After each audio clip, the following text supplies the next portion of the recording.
আপোনালোকে সকলোৱে জানে, আপোনালোকে সকলোৱে জ্ঞাত যে যোৱা ২৭ জানুৱাৰী ২০২০ চন অৰ্থাৎ এই বছৰৰ ২৭ জানুৱাৰী তাৰিখে নতুন দিল্লীত তৃতীয় বড়ো চুক্তি বা থাৰ্ড বড়ো পিচ একৰ্ড অৰ্থাৎ BTR একৰ্ডখন স্বাক্ষৰিত হৈছিলে। আৰু সেই BTR একৰ্ডখন স্বাক্ষৰ কৰিছিলে এপছুৰ নেতৃত্বকে ধৰি NDFB নেতৃত্বকে ধৰি বিভিন্ন বড়ো সংগঠনে। উমৈহতীয়াভাৱে সমূহ বড়ো সংগঠনে বড়োলেণ্ডৰ যি দাবী, সেই দাবীক ক্ষণস্থায়ীভাৱে ছাছপেণ্ড কৰি বা সেই দাবীটোক পৰিহাৰ কৰি অসমৰ ভিতৰতে এক হৈ থাকি BTR অঞ্চল হিচাপে এই অঞ্চলখন নতুনভাৱে BTCৰ পৰা BTR হ'ব বুলি এক একৰ্ড স্বাক্ষৰিত কৰিছিলে। কিন্তু আজি তৃতীয় বড়ো চুক্তি চহী হৈ গ'ল। আজি ক'ব গ'লে সকলোৱে BTR একৰ্ডৰ কথা কৈছে, নানা ৰাজনীতিকবিদবিলাকে বহু কথা কৈছে, কিন্তু এইখিনি সময়তে লক্ষণীয় কথা যে BTR একৰ্ডখন দৰাচলতে কি অৱস্থাত আছে, BTR একৰ্ডৰ ইমপ্লিমেণ্টেশ্যনখিনি কি অৱস্থাত আছে, এইখিনি যদি আপোনালোকে দেখে তেতিয়াহ'লে আপোনালোকৰ চকু কপালত উঠিব। মই ৰাজকুমাৰ পৃথ্বীৰাজ নাৰায়ণ দেৱ মেছ আৰু মোৰ লগতে থকা বন্ধু, মোৰ লগৰীয়া থুলুংগা বসুমতাৰী, আমি দুয়োৱে NDFBৰ শান্তি চুক্তিৰ মধ্যস্থতাকাৰী আছিলো। অৰ্থাৎ আমি NDFBৰ পিচ টক্স মিডিয়েটৰ্ছ আছিলো বা তৃতীয় বড়ো চুক্তিৰ শান্তি চুক্তিৰ মধ্যস্থতাকাৰী আছিলো। আৰু আমি দুয়োৱে গৈ ম্যানমাৰৰ পৰা NDFBৰ শীৰ্ষ নেতৃবৰ্গক সন্মান কৰি ভাৰত চৰকাৰৰ সৈতে এক উমৈহতীয়া আলোচনাত আয়োজন কৰি আমি এক নেগোচিয়েশ্যনত গৈ যাতে আমি বড়োলেণ্ড ডিমাণ্ডখনক এছাইড ৰাখি আমি অসমৰ ভিতৰতে থাকি এটা সলিউশ্যন আনিব পাৰো, অসমক ঐক্য হিচাপে ৰাখি আমি ঐক্যবদ্ধ হিচাপে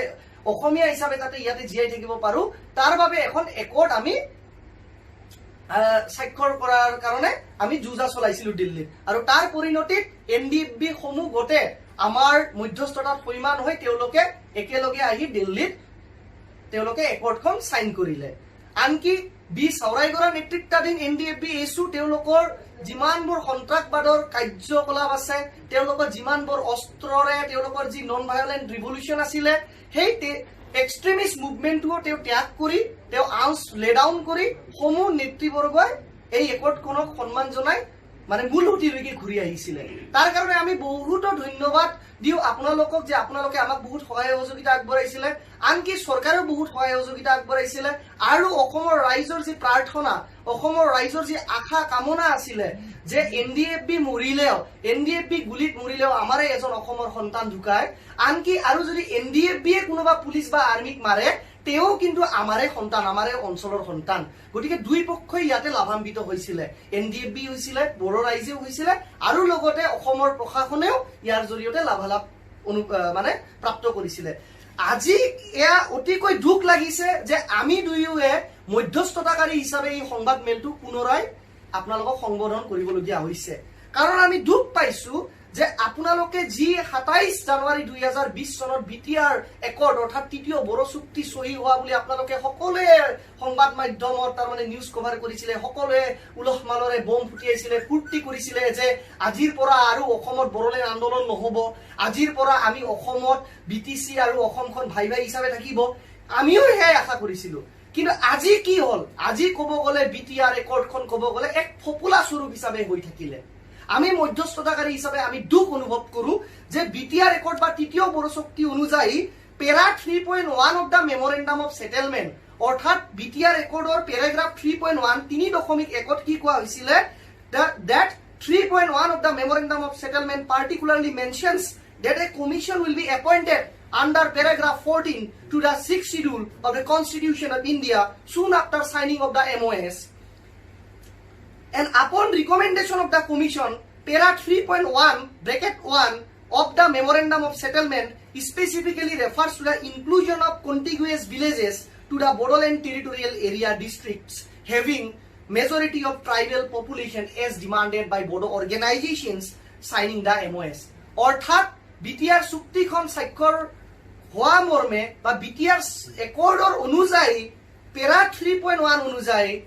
যিমানবোৰ BTCত গাতে লাগি থকা ট্ৰাইবেল গাঁওসমূহ আছিলে বা জনজাতীয় গাঁওসমূহ আছিলে বা বড়ো গাঁওসমূহ আছিলে, সেইবিলাক গাঁৱক BTC অঞ্চলত ইনক্লুড কৰাৰ কথা আছিলে। যেনেকে শোণিতপুৰৰ লগতে লাগি থকা গাঁও আছে, আপোনাৰ গহপুৰৰ লগতে লাগি থকা গাঁও আছে, ঢেকিয়াজুলিৰ কাষে কাষে, মাজবাটৰ কাষে কাষে বড়ো গাঁওবিলাক আছে, বিশ্বনাথ চাৰিআলিৰ ওচৰে ওচৰে বড়ো গাঁওবিলাক আছে। সেইবিলাক কণ্টিনিউৱাছ যিবিলাক এৰিয়া, মানে একেলগে গাতে লাগি থকা যিবিলাক বড়ো আৰু ট্ৰাইবেল গাঁও আছিলে BTCৰ 4খন ডিষ্ট্ৰিক্ট কোকৰাঝাৰ, বাক্সা, ওদালগুৰি আৰু চিৰাঙৰ লগত, সেই গাঁওবিলাক BTADত এড কৰা হ'ব আৰু নতুন কৰি BTR অঞ্চলখন ডাঙৰ কৰি এখন BTR অৰ্থাৎ বড়োলেণ্ড টেৰিটৰিয়েল ৰিজন হিচাপে কৰা হ'ব বুলি একৰ্ডত উল্লেখিত আছিলে। কিন্তু আজি কি হ'ল, আজিলৈকে এখনো ট্ৰাইবেল গাঁও আজিলৈকে ইনক্লুড কৰা নহল। আজিলৈকে এখনো জনজাতীয় মানে কণ্টিগুৱাছ ভিলেজ BTC অঞ্চলত ইনক্লুজন কৰা নহল।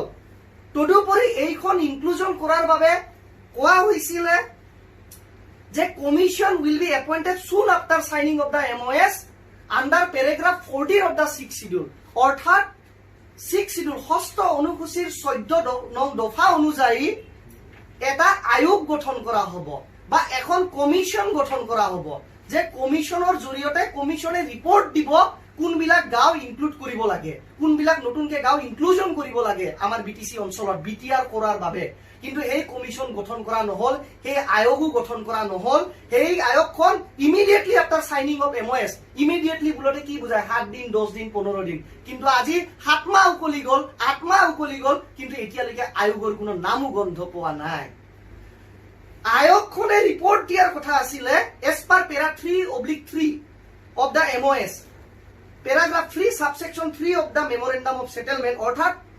BTR একৰ্ড বা তৃতীয় বড়ো শান্তি চুক্তিৰ পেৰাগ্ৰাফ 3.1 ব্ৰেকেট 3 অনুযায়ী কোৱা হৈছিলে যে after inclusion there would be increase in constituencies of BTC up to 60 seats without affecting the reservation percentage of the tribal communities, মানে এক্সিস্টিং যিখিনি ৰিজাৰ্ভেশন ট্ৰাইবেলৰ কাৰণে BTC অঞ্চলত আছে সেইখিনি ৰিজাৰ্ভেশন বজাই ৰাখিয়ে আমাৰ যি 40টা আজি BTC পৰিষদত 40টা যি সিট আছে, আজি BTC পৰিষদীয় নিৰ্বাচনত ক'ব গলে 40টা সিটত প্ৰতিদ্বন্দ্বিতা হয়, কিন্তু সেইখনক 60টা লৈকে লৈ যোৱাৰ কথা আছিলে আৰু ৰিজাৰ্ভেশনৰ পাৰ্সেন্টেজ খিনি ট্ৰাইবেলৰ কাৰণে আজিৰ দিনত যেটো আছে হেতুই ৰখা কথা আছিলে। কিন্তু 40ৰ পৰা 60 টো দূৰৰ কথা, 40ৰ পৰা 41টা সিটো আজিলৈকে নহলে। আৰু ক'বলগীয়া কথা এই সম্পৰ্কতে যে যি কমিশন আছিলে এই যে সিট বৰোৱাৰ কাৰণে সিট ডিলিমিটেশন 40ৰ পৰা 60টা সিট ইনক্ৰিজ কৰাৰ বাবে গাতে লাগি থকা দাঁতে কাখৰীয়া যিমানবোৰ জনজাতীয় গাঁও বা ট্ৰাইবেল ভিলেজ আছে, সেই ট্ৰাইবেল ভিলেজক যিমান BTC ইনক্লুড কৰা কথা আছিলে নতুনকে BTR গঠন কৰাৰ বাবে, সেইবিলাক কিমান দিনৰ ভিতৰত কৰিবলগীয়া আছিলে, টাইম ফ্ৰেম বান্ধি দিয়া আছিলে। যে টাইম ফ্ৰেম অনুযায়ী কি কয় যে দা পেৰা 3.2 of the MOS states that the commission will include representatives of the state government as well as other stakeholders including APSU and BTC as its members. It will submit its recommendation within 6 months from the date of its notification. অৰ্থাৎ যেটো আয়োগ গঠন কৰা হ'ব বা আয়োগ গঠন কৰিবলগীয়া আছিলে BTR চুক্তি বা তৃতীয় বড়ো শান্তি চুক্তি স্বাক্ষৰিত হোৱাৰ পিছত, সেই আয়োগে BTR চুক্তি স্বাক্ষৰিত হোৱাৰ 6 মাহৰ ভিতৰত তেওঁলোকে প্ৰতিবেদন দাখিল কৰিব যে কোনবোৰ গাঁও BTCত নতুন কৰি ইনক্লুজন কৰিব লাগে, BTCৰ পৰিসৰটো বঢ়াব লাগে, BTCৰ এৰিয়াখিনি এক্সটেন্ড কৰিব লাগে, আৰু লগতে কোনখন সিট ডিলিমিট কৰি 40ৰ পৰা 60টা লৈকে বঢ়াই লৈ যাব লাগে। কমিশনে 6 মাহৰ ভিতৰত ৰিপৰ্ট দিব, তেওঁলোকে নিজৰ প্ৰতিবেদন দাখিল কৰিব। কিন্তু 6 মাহৰ ভিতৰত ৰিপৰ্ট দিয়াটো দূৰৰে কথা, আজি একৰ্ড হৈ যোৱাটো 8 মাহ প্ৰায় হৈ গল, 8 মাহ উকলি গল, কিন্তু কমিশন এতিয়ালৈকে গঠনে হোৱা নাই, গঠনটো হোৱাই নাই, ৰিপৰ্ট দিয়াটো দূৰৰে কথা। আৰু অৱশেষত মই আপোনালোকৰ ওচৰত এইখিনি কথা অতি মনত দুখ সহিতে মই আপোনাৰ ওচৰত দাঙি ধৰিব বিচাৰিছো যে আমি যিটো NDFBৰ মধ্যস্থতাকাৰী আছিলো, থুৰুঙ্গা বসুমতাৰী আৰু মই ৰাজকুমাৰ পৃথ্বীৰাজ নাৰায়ণ দেৱ মেছে যেনেদৰে বহুত অহৰহ দিন ৰাতি কষ্ট কৰি নিজৰ জীৱনক লগত মানে হেতালি খেলি দেশৰ কাৰণে বা আমাৰ ৰাজ্যখনৰ কাৰণে আমি NDFBৰ হতে এক মধ্যস্থতা কৰি তেওঁলোকক শান্তিৰ পথেৰে মানে এক মূল সুতিলৈকে ঘূৰাই আনিছিলো। কিন্তু আজি আমি দুখ পাইছো যে যিবিলাক NDFBৰ ভাইসকলে তেওঁলোকৰ সহস্ৰ আন্দোলন ত্যাগ কৰি আমাৰ মানে মূল সুঁতিলৈকে ঘূৰি আহিছে তেওঁলোকৰ যি ৰিহেবিলিটেশ্যন বা পুনৰ সংস্থাপন হ'ব লাগিছিলে সেই পুনৰ সংস্থাপন হোৱা নাই তাৰ মানে কি বুজাইছে সেটেলমেন্ট উইথ এনডিএফবি ফেকশনস বোলা এটা পেৰাগ্ৰাফ 9 আছে তৃতীয় বড়ো চুক্তি অৰ্থাৎ থাৰ্ড বড়ো পিছ একৰ্ড বা বিটিআৰ একৰ্ডত পেৰা 9.3 9.3 কি কৈছে as per para 9 settlement with NDFB faction to para 9.3 কৈছে যে a committee headed by IGP special branch Assam with representatives of other departments as members will make an assessment of rehabilitation needs of the cadres based on age profile, educational qualification, general area of residence, etc. The committee may also involve successful NGOs and entrepreneurs in this effort. অর্থাৎ কোৱা হৈছে যে IGP অৰ্থাৎ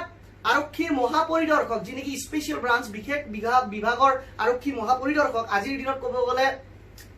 হিৰেণ নাথ ডাঙৰীয়াই IGP SB হৈ আছে তো তেওঁৰ নেতৃত্বত এটা কমিটি গঠন কৰা হ'ব আৰু এটা কমিটিয়ে কি কৰিব এসেসমেন্ট কৰা আৰম্ভ কৰিব যে কেডাৰ্স বিলাকক আমি ৰিহেবিলিটেশ্যন কেনেকৈ দিব পাৰো এনডিএফবিৰ যে আমাৰ ভাতৃসকলে যে উভতি আহিলে মূল সুঁতিলৈকে যিবিলাকে অস্ত্ৰ ত্যাগ কৰিলে মূল সুঁতিলৈকে ঘূৰি আহিলে সেই অস্ত্ৰ ত্যাগ কৰা যিবিলাক মানে ক'ব গ'লে ভাইসকল আছে তেওঁলোকৰ জীৱন জীৱিকাৰ বাবে কি ধৰণে ৰিহেবিলিটেশ্যন দিয়া হ'ব তেওঁলোকক কি ধৰণে পুনৰ সংস্থাপন দিয়া হ'ব তেওঁলোকক কি এসেসমেন্টৰে টকা পইচাৰ সা সুবিধা দিয়া হ'ব বা তেওঁলোকক কি সুবিধাৰে তেওঁলোকক জীৱন যাপন কৰাৰ কাৰণে গভৰ্ণমেণ্টে যিমানখিনি আঁচনিত তেওঁলোকক এংগেজ কৰিব লাগে কৰিব সেইবিলাকক লৈ এটা এংগেজ মানে টোটেল এটা এসেসমেন্ট বনোৱাৰ স্পেচিফিকেলি ইয়াতে কথা আছে কিন্তু আজিলৈকে এটাও এসেসমেন্ট নহল আপোনালোকে যদি অলপমান ধ্যান দিয়ে আপোনালোকে গম পাব যে বিগত 7 মাহে এনডিএফবি সাউৰাইগৰা নেতৃত্বাধীন যি এনডিএফবি গোট আছিল যি নেকি মিয়ানমাৰৰ পৰা আহি তৃতীয় বড়ো চুক্তি অনুযায়ী তেওঁলোকে মূল সুঁতিত ঘূৰি আহিছিল তেওঁলোকৰ এজনো কেডাৰো এতিয়ালৈকে জীৱন জীৱিকাৰ বাবে যি ভাত্তা পাবলগীয়া আছিল বা যি ষ্টাইপেন্ড পাব লাগিবলগীয়া আছিল তেওঁলোকে জিআই থকাৰ বাবে যিখিনি বেসিক মেইনটেনেন্স এলাৱেন্স পাব লগা আছিল 7 মাহে নাপালে তাৰ মানে কি তেওঁলোকৰ সংস্থাপনৰ কাৰণে এতিয়ালৈকে ৰিহেবিলিটেশ্যনৰ কোনো এসেসমেন্ট কৰা হোৱা নাই তেওঁলোকৰ এসেসমেন্ট কোনো আৰম্ভ হোৱা নাই কোনো ডিপাৰ্টমেন্টে কোনো ৰেজলিউচন লৈ এসেসমেন্ট আৰম্ভণি কৰা নাই এতিয়ালৈকে হোম ডিপাৰ্টমেন্ট বা WPT ডিপাৰ্টমেন্টে এতিয়ালৈকে কোনো এজন এনডিএফবি কেডাৰক এতিয়ালৈকে ষ্টাইপেন্ড অৰ্থাৎ মাহে মানে যিটো জীৱন জীৱিকাৰ বাবে মেইনটেনেন্স ষ্টাইপেন্ড দিব লাগে সেইখিনি দিয়া নাই তাৰ মানে ইয়াতে কি বুজাইছে যে অসম চৰকাৰ আৰু ভাৰত চৰকাৰে এইটোৱে বুজাব বিচাৰিছে নেকি আমিতো বিচাৰিছিলো এনডিএফবিৰ মধ্যস্থতাকাৰী হিচাপে আৰু এনডিএফবিও বিচাৰিছিলে যে আমি সহস্ৰ আন্দোলনখিনি ত্যাগ কৰো আৰু অসমৰ লগতে ভাতৃপ্ৰতিম হিচাপে একেলগে এনাজৰীৰে বান্ধনত বান্ধ খাই থাকি আমি অসমৰ হতে বিটিআৰ অঞ্চলত বসবাস কৰিম কিন্তু এইবিলাক একৰ্ড যদি আজি ক'ব গ'লে এনেকা একৰ্ড বিলাক যদি আজি ফপুলা স্বৰূপ হৈ থাকে তেতিয়াহ'লে কি ক'বলৈ আমি বাধ্য হ'ম অতি শীঘ্ৰে পুনৰাই ডিভাইড আসাম 50-50 ডিভাইড আসাম 50-50 নো বড়োলেণ্ড নো ৰেষ্ট যোনদিনাংগ বড়োলেণ্ড আমাক লাগিবই বুলি আমি ক'বলৈ বাধ্য হ'ম বড়োলেণ্ডৰ আন্দোলনৰ কাৰণে পুনৰাই এপসুকে ধৰি বিভিন্ন বড়ো সংগঠন এনডিএফবিকে ধৰি এপসুকে ধৰি বিভিন্ন বড়ো সংগঠনে পুনৰাই ৰাজপথত ওলাই আহিবলৈ বাধ্য হ'ব যে we want Bodoland no rest divide Assam 50-50 আমি ক'ব বিচৰা নাছিলো আমি টেৰিটৰিয়েল ইন্টিগ্ৰিটিক বজাই ৰাখিয়ে চুক্তি কৰা হৈছিল যে দিস একৰ্ড হিচাপে এক ঐক্যবদ্ধ হিচাপে থাকিব বিচাৰিছিল অসমখন কোনো বিভক্ত নকৰা কৰি কিন্তু চৰকাৰে যদি এই একৰ্ডখনক সন্মান নকৰে ভাৰত চৰকাৰ অসম চৰকাৰে আৰু এনডিএফবি আৰু এপসুৱে ত্ৰিপাক্ষিকভাৱে যি মানে এই একৰ্ডখন স্বাক্ষৰ কৰিলে ইয়াক যদি সন্মান নকৰে তেতিয়াহ'লে বড়োলেণ্ডৰ আন্দোলন আৰম্ভ হোৱাটো অতিকৈ আৱশ্যম্বী আৰু যেতিয়া বড়োলেণ্ডৰ আন্দোলন আকৌ তীব্ৰতৰভাৱে হ'ব যেতিয়া ৰাজপথ ঘাইপথ যেতিয়া আকৌ বড়োলেণ্ড আন্দোলনৰ চিঞৰেৰে গুজৰিব যে ডিভাইড আসাম 50-50 নো বড়োলেণ্ড নো ৰেষ্ট সেইদিনা কিন্তু চৰকাৰে যাতে এই একৰ্ডখনৰ দোহাই দিব নোৱাৰে যে আমি একৰ্ড কৰিছিলো আপোনালোকে আকৌ বড়োলেণ্ড আন্দোলন কৰিব নোৱাৰে এইখিনি আমি ক'ব বিচাৰিছো আৰু আমি চৰকাৰক এটা বিনম্ৰভাৱে আহ্বান জনাও যে এইবিলাক কথা আপোনালোকৰ ওচৰত আমি দৃষ্টিগোচৰ কৰিলো কিন্তু আপোনালোকক আমি বিনম্ৰভাৱে আহ্বান জনাইছো যে দফা 9.4 অৰ্থাৎ 9.4 অনুযায়ী যিমানবোৰ এনডিএফবি ভাইসকলৰ ক্ৰিমিনেল কেছ বিলাক উইথড্ৰয়েল কৰিবলগীয়া কথা আছিল যিমানবোৰ ক্ৰিমিনেল কেছ বিলাকক ৰিভিউ কৰিবলগীয়া কথা আছিল যে তেওঁলোকে যিটো মূল সুঁতিত ঘূৰি আহিছে তেওঁলোকৰ গোচৰবিলাক কেনেকৈ উইথড্ৰ কৰিব পাৰি তেওঁলোকৰ গোচৰবিলাক কেনেকৈ উঠাই ল'ব পাৰি তাৰ কাৰণে এটা কমিটি বনোৱা হ'ব বা ৰিভিউ কৰা হ'ব বা মডেলিটি কৰা হ'ব কিন্তু আজিলৈকে কিন্তু কোনো মডেলিটি কমিটি হোৱা নাই আজিলৈকে কোনো মডেলিটি বনোৱা হোৱা নাই এনডিএফবিৰ কেছবিলাকক পুনৰাই উঠাই ল'বৰ বাবে যিখিনি একৰ্ড অনুযায়ী যিখিনি মানে নীতি নিয়মেৰে যাব লাগিছিলে এতিয়ালৈকে কিন্তু মডেলিটি বনোৱা হোৱা নাই। তো গতিকে ভাৰত চৰকাৰ আৰু অসম চৰকাৰক আমি হাত জোৰ কৰি কাটৰ অনুৰোধ জনাইছো যে আপোনালোকে আৰু এইবিলাক NDFBৰ যিমানবোৰ কষ্ট কৰি অহা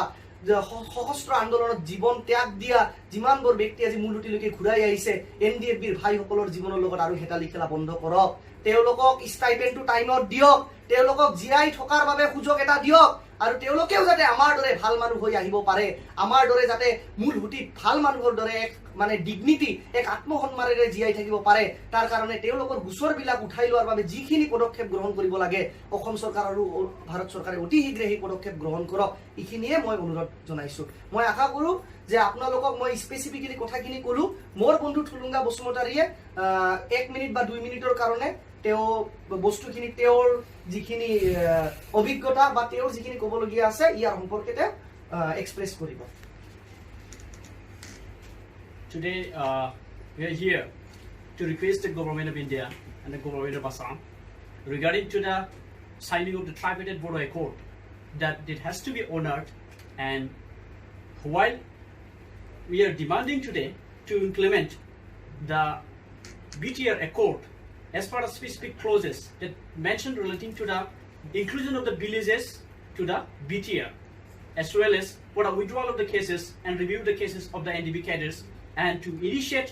their rehabilitation process as soon as possible, so that we can come back to the mainstream and we can continue the peace and prosperity and development of this region. Thank you.